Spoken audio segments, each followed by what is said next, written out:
Welcome to Gastro Vision. Today, we're going to tackle something that I know is a huge challenge when you're starting out, navigating the duodenum with an echo endoscope. We're going to build a kind of mental model, a mind map, that's seriously going to change the game for you. So does EUS ever feel just completely disorienting? You're in there, you're struggling to figure out where you are, what you're looking at, and it all just looks like a confusing swirl of gray. If you feel like you're just trying to memorize random pictures as they flash by, believe me, you are not alone. And here's the thing. That approach, just trying to memorize random images, it just flat out doesn't work. It's not efficient, and it doesn't give you a real, coherent picture of the anatomy.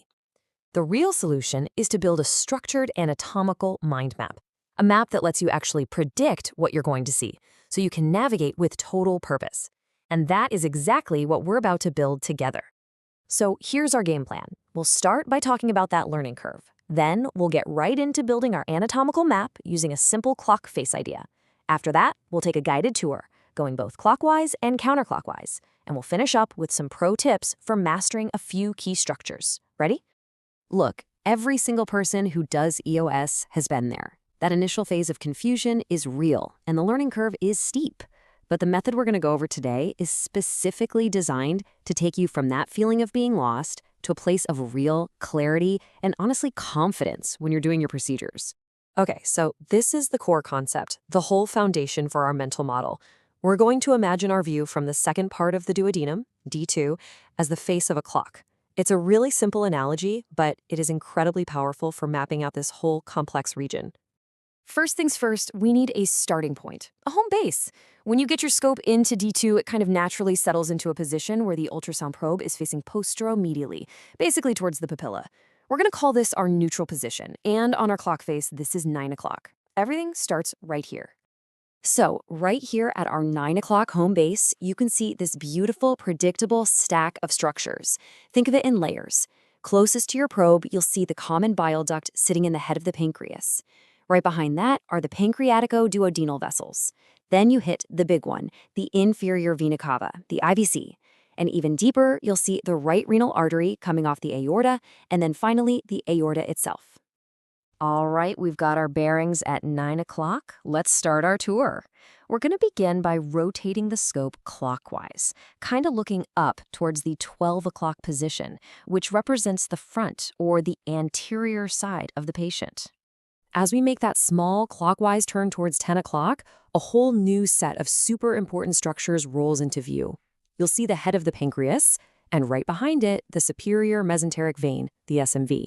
And just behind that, the superior mesenteric artery, or SMA.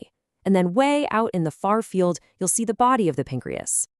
And as you land right on that 10 o'clock position, a really crucial landmark appears. The main pancreatic duct, running like a train track right through the head of the pancreas. Being able to find and follow this duct, that's a fundamental skill. Now this brings us to an absolutely golden tip. Pay attention to this one. From this 10 o'clock spot, if you give it a little more clockwise torque, the main pancreatic duct just pops right out. But if you rotate slightly counterclockwise back towards 9 o'clock, the common bile duct is what becomes more prominent. This tiny little back and forth wiggle is the key to telling those two ductal systems apart. As we keep going clockwise up to 11 and then 12 o'clock, we're now looking at the most anterior view we can get. And up here, you're usually going to see the body of the stomach and even further out, the anterior abdominal wall. Okay, great. We've explored the entire interior half. So let's head back to our home base at 9 o'clock. This time, we're going to rotate counterclockwise, exploring the posterior structures as we head down towards the 6 o'clock position. So as we turn counterclockwise, going past our 9 o'clock view of the aorta and IVC, we land in the 7 and 8 o'clock area. What do we see here? Well, you'll spot the renal vessels, and you'll see a big, hard landmark in the back, the bony shadow of the first lumbar vertebra. Can't miss it. If you keep that counterclockwise sweep going, down into that 4 to 6 o'clock quadrant, which is as postero-inferior as you can get, the right kidney will come right into view. It's a big, easy-to-spot organ, and seeing it is a great way to confirm exactly where you are. And just to complete our 360-degree map, the last piece of the puzzle is that anterolateral quadrant from about 12 to 3 o'clock. You might see the hepatic flexure of the colon pop into view there. And with that, we've done it. We've built a complete, totally predictable map of the entire area. Okay, so now we have the map. That's huge. But let's talk about mastering some of the specific, often tricky parts of the D2 exam. These are the practical, hands-on tips that are really going to level up your technique. Imaging the major papilla, it can be tough, right? Here's the playbook.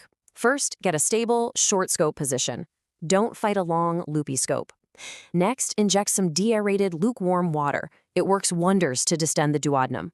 Then, get rid of any air between your probe and the papilla. Either suction it out or inflate the balloon a bit. And here's a crucial final step. Once you've seen the papilla, don't just pull out. Turn clockwise to check out the anterior aspect of the pancreas head. You know that feeling, the biggest frustration, the scope just keeps slipping out of D2? Well, here is the maneuver that will save you. You need to apply strong clockwise torque while at the same time steeply angulating the tip of the scope up. This combination literally locks the scope into place and gives you the stability you need to do a proper exam. And what if that main maneuver isn't quite cutting it? Don't worry, you've got other tools in your toolbox. Inflating the balloon can give you just enough extra friction to stay put. And if you're still slipping, here's a fantastic trick. Use your regular endoscopic camera to find the papilla first. Get positioned right on it, then switch over to your ultrasound view.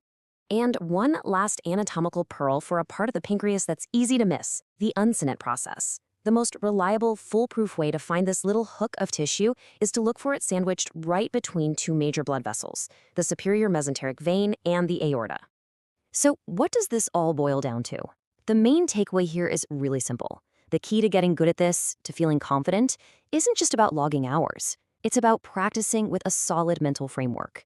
You master this anatomical map, and I promise you, you will master the procedure.